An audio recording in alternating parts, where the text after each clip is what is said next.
Should Israel always speak the truth? Should they keep 3 annual feast seasons? Would God send a guardian angel? Let's look at Exodus 23.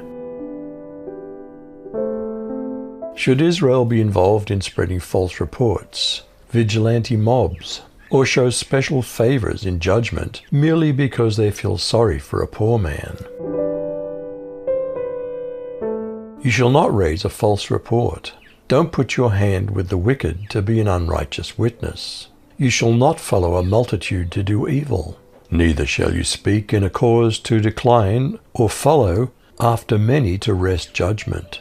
Neither shall you countenance or show partiality to a poor man in his cause. Did Israel have a responsibility towards a neighbor's property, even if he's a bad neighbor?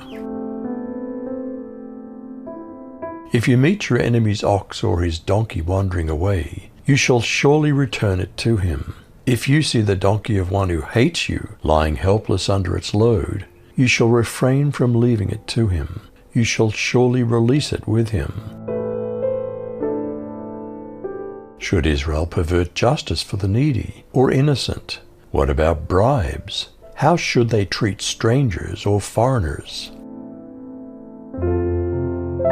You shall not pervert the justice due to your needy brother in his dispute. Keep far from a false charge, and don't kill the innocent or the righteous, for I'll not acquit the guilty. You shall not take a bribe, for a bribe blinds the clear-sighted and subverts the cause of the just.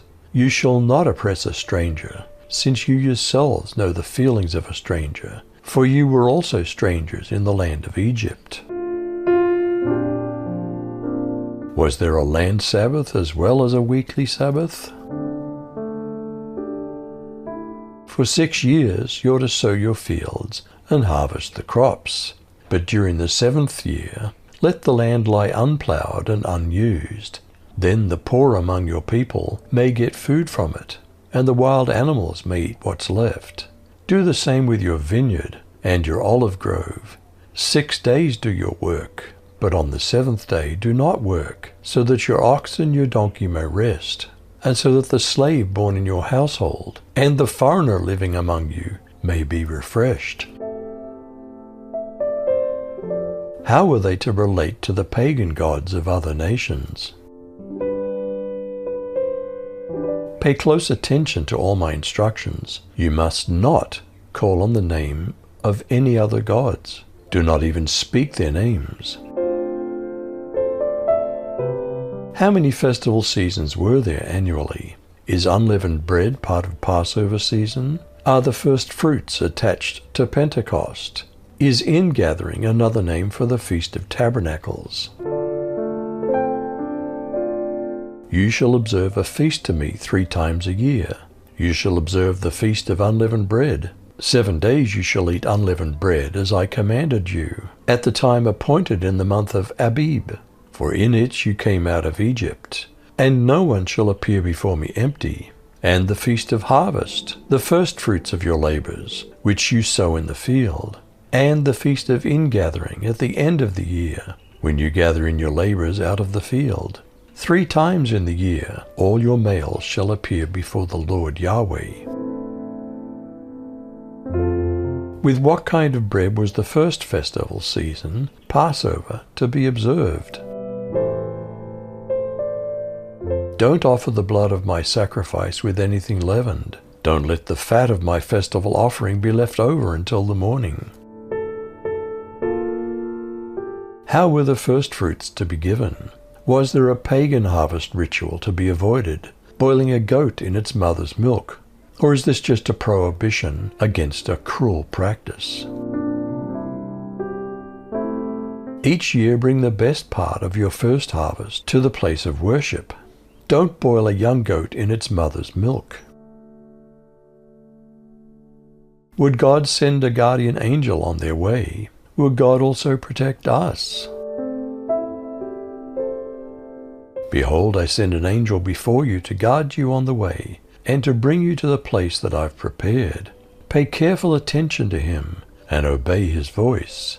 Don't rebel against him, for he'll not pardon your transgression, for my name is in him. But if you carefully obey his voice, and do all that I say, then I'll be an enemy to your enemies, and an adversary to your adversaries. How would the angel protect them? Were they to avoid abominable practices of those nations, like child sacrifice?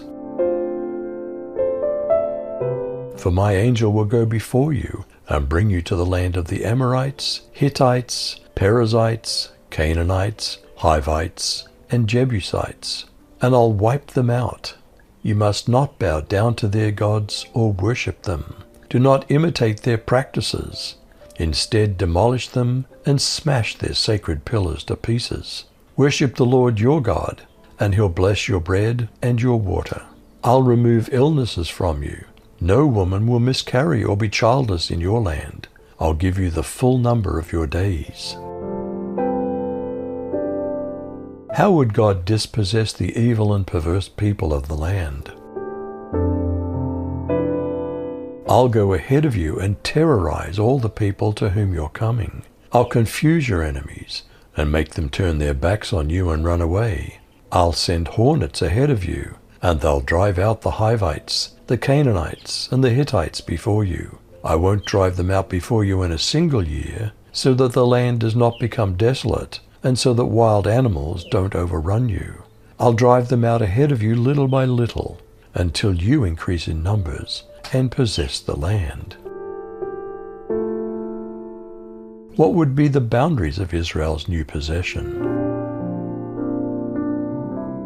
And I'll set your boundary from the Red Sea to the Sea of the Philistines, and from the wilderness to the river.